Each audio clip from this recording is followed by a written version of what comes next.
Welcome to our channel.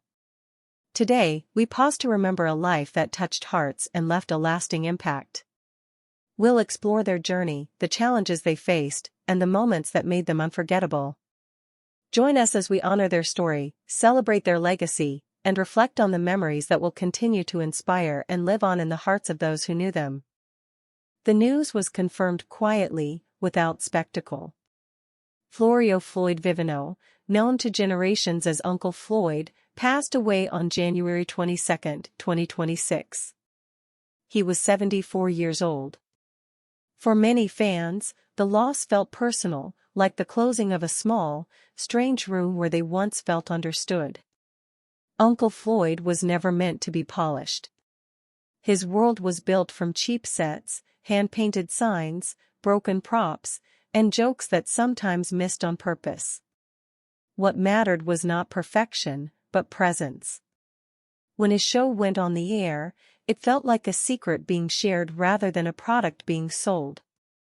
Born on October 19, 1951, Floyd Vivino grew up loving comedy, music, and the messy joy of performance.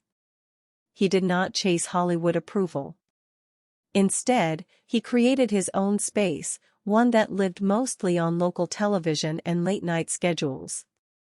That space became the Uncle Floyd Show, which ran from 1974 to 1998. The show was strange. It was loud, awkward, and deeply human. Characters came and went. Costumes looked homemade. Jokes often leaned into silence, confusion, or joyful nonsense. But beneath the chaos was something rare: honesty. Uncle Floyd spoke directly to the audience. He laughed with them, not at them. For viewers who felt outside the mainstream, the show felt like an invitation. You did not need to fit in. You just needed to show up. Over time, the show built a cult following. More than 13,000 fans joined the official Uncle Floyd fan club. Letters poured in. Tapes were shared and replayed. What began as a local experiment slowly became a cultural pocket, passed from one generation to the next. Even famous figures noticed. David Bowie once called himself a fan of Uncle Floyd's work. John Lennon also expressed admiration for the show's raw spirit. For Floyd, those acknowledgments mattered, but they never changed the way he worked. He remained focused on the same thing he always had: making something real. A former producer once said, "Floyd didn't try to be clever. He tried to be honest." That's why people stayed. It was a simple approach, and it defined his career. Outside of television, Floyd performed on stage and appeared in film. But he never abandoned the spirit that made him Uncle Floyd. Even when opportunities came and went, he stayed close to his roots. He believed comedy worked best when it felt close, not distant. In 2009 and again in 2017, he ran as a write-in candidate for governor of New Jersey. The campaigns were unconventional, much like Floyd himself. They were not about winning power. They were about being heard. About reminding people that voices from the edges still mattered. As the years passed, the show ended, but the memory did not fade. Clips continued to circulate. Fans continued to quote lines, repeat songs, and share stories of how Uncle Floyd helped them through lonely nights. His work aged not because it was trendy, but because it was sincere. After his passing, tributes began to appear across social media. One longtime fan wrote, "Uncle Floyd made it okay to be weird before the world pretended it always was." Another shared, "He gave me laughter when I felt invisible." Family members described Floyd as gentle off-camera. A man who listened more than he spoke. Someone who believed kindness and humor could live in the same space. "He never thought of himself as famous," a relative said. He thought of himself as lucky. Lucky to perform. Lucky to connect. Lucky to be remembered. Uncle Floyd's legacy does not live in awards or ratings. It lives in the people who felt seen. In the artists who learned they did not need permission. In the quiet courage of building something small and letting it grow on its own terms. His world was imperfect by design. And in that imperfection, many found comfort. As the lights dim on that handmade stage, the laughter remains. Uncle Floyd leaves behind a reminder that sincerity lasts longer than polish, and that sometimes the most meaningful stages are the ones we build ourselves. He will be remembered not for fitting in, but for making room. The news arrived without noise or ceremony. Bruce Bilson, a director who helped shape the sound of American television laughter, has passed away. His name was rarely spoken by audiences, but his work lived in moments that millions remembered. For decades, Bruce Bilson stood just behind the camera. He was not a performer. He did not seek attention. His role was quieter, but essential. He guided comedy with patience, timing, and restraint, believing that humor worked best when it felt natural. Bilson was best known for his work on Get Smart, a show that blended sharp writing with controlled chaos. The jokes landed not because they were loud, but because they were precise. Under his direction, comedy had room to breathe. Colleagues often described him as calm. He did not raise his voice on set. He listened. He watched closely. One former actor recalled, "Bruce trusted the joke. He never pushed it. He let it arrive on its own." That approach defined his career. At a time when television comedy could easily slip into excess, Bilson believed discipline mattered. He focused on rhythm, pacing, and clarity. The result was laughter that lasted longer than the moment it was heard. Bruce Bilson began working in television during an era of rapid change. Studios were busy. Schedules were tight. Pressure was constant. Yet those who worked with him said he brought steadiness into the room. He treated comedy as a craft, not a trick. He earned an Emmy Award for his work, but awards were never his focus. Friends said he measured success differently. If the actors felt supported, and the story felt honest, he believed the job was done. In interviews, Bilson rarely spoke about himself. He spoke about the work. About the importance of trust between a director and a performer. About knowing when to step in, and when to step back. A fellow director once said, "Bruce understood that comedy is fragile. You don't grab it. You protect it." That philosophy shaped every project he touched. As years passed, his influence quietly spread. Younger directors studied the shows he worked on. Writers pointed to his episodes as examples of balance and control. Even as television evolved, the principles he followed remained relevant. When news of his passing became public, tributes appeared from across the industry. One television writer shared, "Bruce Bilson taught us that calm leadership creates the best comedy." Another wrote, "He made everyone around him better, and never took credit." To viewers, his name may not have been familiar. But his work was. It lived in reruns, in shared memories, and in the simple comfort of a well-timed laugh. Bruce Bilson believed that comedy did not need to shout. It needed care. It needed structure. And it needed respect for the audience. In an industry often driven by ego, he chose humility. In a world chasing speed, he chose timing.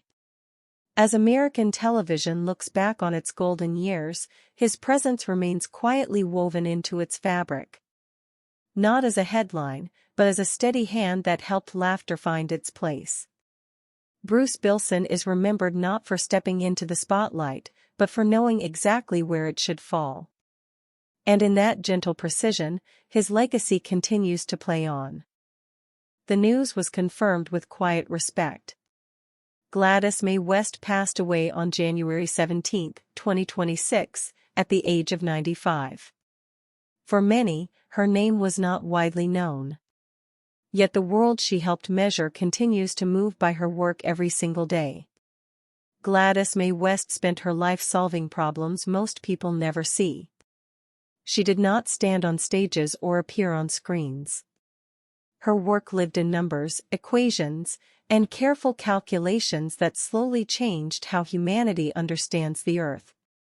Born on October 27, 1930, in rural Virginia, West grew up during a time of deep limits. Opportunities for Black women in science were rare. Expectations were narrow. But her ability with mathematics stood out early, offering her a path forward through discipline and focus. She went on to work at the Naval Surface Warfare Center in Dahlgren, Virginia. There, she became part of a quiet group of mathematicians and scientists studying the shape of the Earth. The work was slow. It required patience. Every calculation had to be exact. West specialized in satellite geodesy. Her task was to help determine the precise size and shape of the planet. Using early computers and complex data, she helped refine models of the Earth that would later become essential to global navigation. At the time, few people understood the future impact of this work. There were no headlines. No public applause.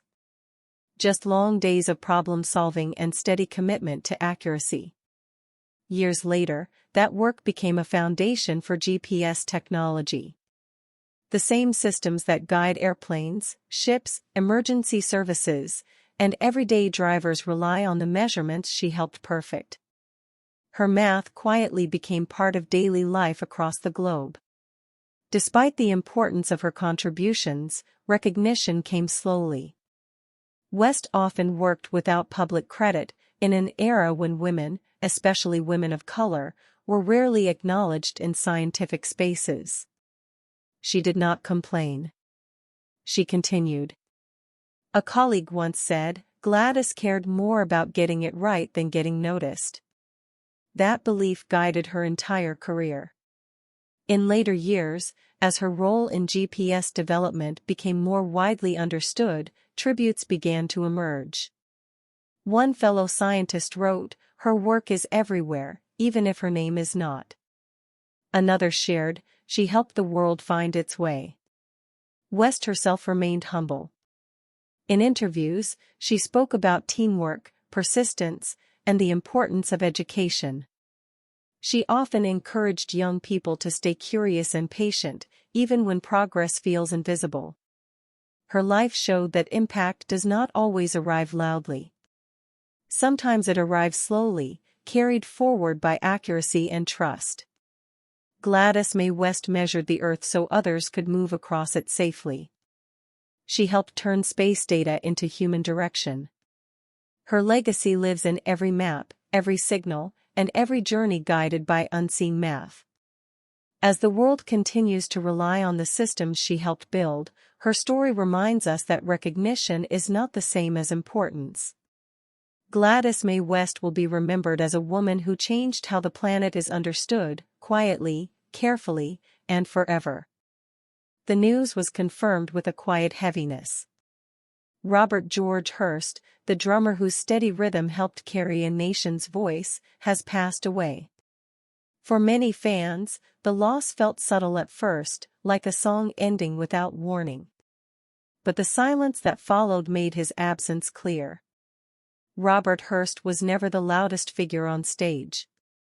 He stood behind the kit, focused and still, letting the music speak for him. As the drummer of Midnight Oil, he provided the pulse beneath songs that questioned power, responsibility, and identity. Born in Australia, Hurst found his voice not through words, but through timing. He understood that rhythm could guide emotion just as strongly as lyrics. His playing was controlled, deliberate, and deeply committed to the message of the music. Midnight Oil rose to prominence during a time of social and political tension. Their songs addressed issues many artists avoided. protest, environment, justice, and accountability were woven into their sound. Hurst's drumming gave those ideas structure and weight. He did not chase complexity. Instead, he focused on consistency. Each beat served the song. Each pause mattered. The result was music that felt grounded, steady, and serious. Bandmates often spoke about his discipline. One longtime collaborator said, "Rob never played to impress. He played to support." That mindset shaped the band's identity and earned lasting respect. Hurst believed restraint was powerful. In an era when louder often meant better, he chose control. His rhythms were not flashy, but they were unforgettable. They held the songs together while allowing the message to move forward. As Midnight Oil gained international attention, Hurst remained unchanged. He avoided spectacle. He stayed focused on purpose. Fame never replaced intention. Fans felt that honesty. After news of his passing, tributes appeared from around the world. One listener wrote, "His drumming felt like a heartbeat. You didn't notice it until it stopped." Another shared, "He taught us that strength doesn't need noise." Outside the spotlight, Hurst was known as thoughtful and reserved. Friends described him as reflective, someone who listened closely before speaking. Music, to him, was not performance alone. It was responsibility. Over the years, his influence spread quietly. Younger musicians studied his style. Drummers learned that less could mean more. His work became a lesson in control and respect for the song. Robert Hurst helped shape a sound that stood for something. The messages of Midnight Oil endured because the music carried them with care. His rhythm gave protest stability and gave listeners something solid to stand on. As the band's songs continue to play, his presence remains. In every measured beat. In every pause that allows the words to land. His work lives on not as a display, but as a foundation. Robert George Hurst is remembered as a musician who understood the power of restraint. A man who let rhythm become a form of resistance. And as long as those songs are heard, his steady voice will never truly fade.